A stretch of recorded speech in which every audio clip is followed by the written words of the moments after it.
ঈদুল আজহাকে সামনে রেখে কোরবানির পশু প্রস্তুতে ব্যস্ত সময় পার করছেন সাভারের খামারিরা। উপজেলা পানি সম্পদ কার্যালয় জানিয়েছেন, এবার উপজেলায় ছোট বড় মিলিয়ে 890টি খামারে মোট 11,365টি পশু প্রস্তুত রয়েছে। এর মধ্যে রয়েছে 8,627টি গরু, 295টি মহিষ, 1,906টি ছাগল এবং 292টি ভেড়া। কুরবানির উপলক্ষে গরু কিনতে আসি, বাড়ির বুগালের কাছে পৌঁছায় দেয়, ভালো এটুকুই আর কি। মোষ আছে আর গরু নিয়ত আছে, দুইটাই ভালো মানে গরু পাওয়া যায়, এটুকুই। খামারিরা বলছেন, তারা প্রশিক্ষণ নিয়ে সম্পূর্ণ প্রাকৃতিক উপায়ে পশু মোটাতাজা করছেন। দেশীয় খাবার যেমন খড়, ঘাস, কুড়া, খৈল, গম ও ডালের ভুসি খাইয়ে পশু লালন পালন করা হচ্ছে।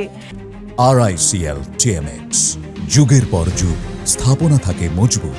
কেমিক্যাল বা স্টেরয়েডের ব্যবহার না থাকায় পশু যেমন স্বাস্থ্যকর তেমনি নিরাপদ।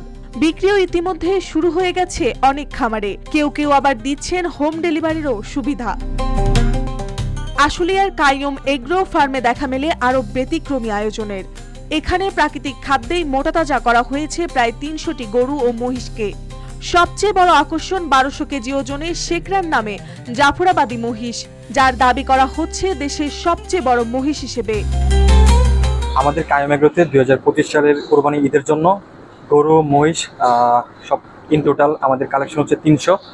এর মধ্যে হচ্ছে গরু জাতের মধ্যে হচ্ছে পিওর দেশাল, তারপর হচ্ছে শাহিওয়াল আছে, আপনার মীর কাদিমের হাসা, রাজস্থানী বলদ, কাঙ্করাজ, সিব্বি, উলবাড়ি, তারপর শাহিওয়াল, পাকড়া জাতের গরু।